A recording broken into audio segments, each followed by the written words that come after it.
Mga ka-views, good morning. Ito, mayroon akong pinakuluan na isaw ng baboy. Nilinisan ko na yan. Unang-una, pinakuluan. Tapos, hinugasan ulit. Pagkatapos, sinabunan para matanggal yung mga langsa-langsa. And mga ka-views, magagawa ko mamaya ng papaitan na baboy na isaw. Pero bago yan, linisin ka muna to at saka slicein. Mamaya ulit mga ka-views ha. Ito na mga ka-views. Ito yung ricado ngayon mamaya na lulutuin na laman loob ng karneng baboy.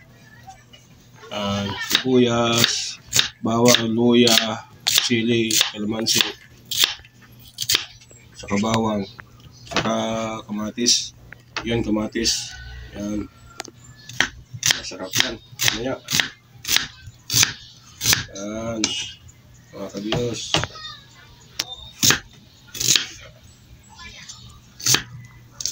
Maya kaunti mga ka-views. Ipakita na natin paano namin lutuin.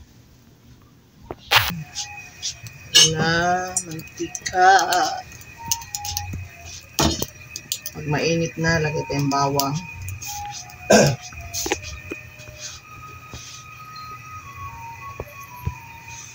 Yan, mainit na yan. Bawang.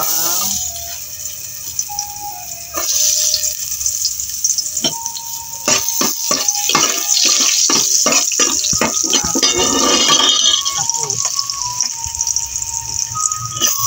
luya.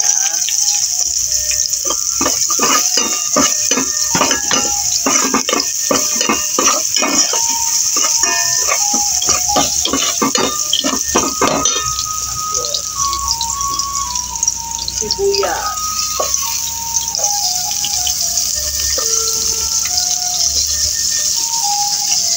Kamatis.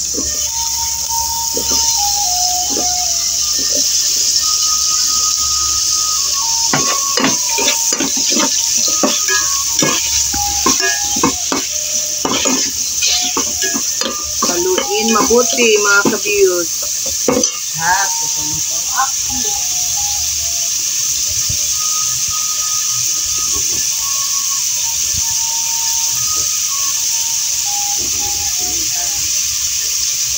Laman loob.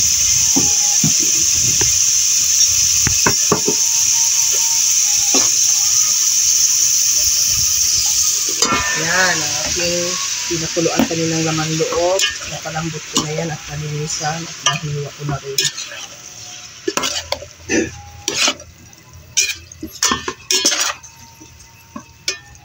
Yan, hintayin na natin yan takpan muna natin mga ka-views. Okay, mamaya ulit. Ilocano, Mamacita brand mga ka-views. Ayan. Tapos ito na ang pampalasa.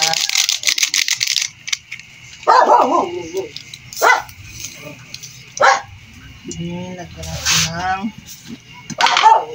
asin. Siyempre, tansyahin nyo pa rin yan. Tikman nyo muna pag kulang. Dagdagan nyo. Sarap mga views.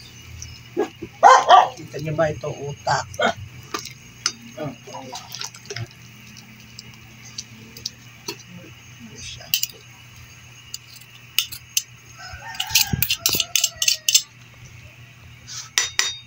Ano na yan, may paminta, may laurel, may pamintang buo, pamintang durog, tsaka nilagyan ko ng lemongrass kasi iwas rin yan, langsa.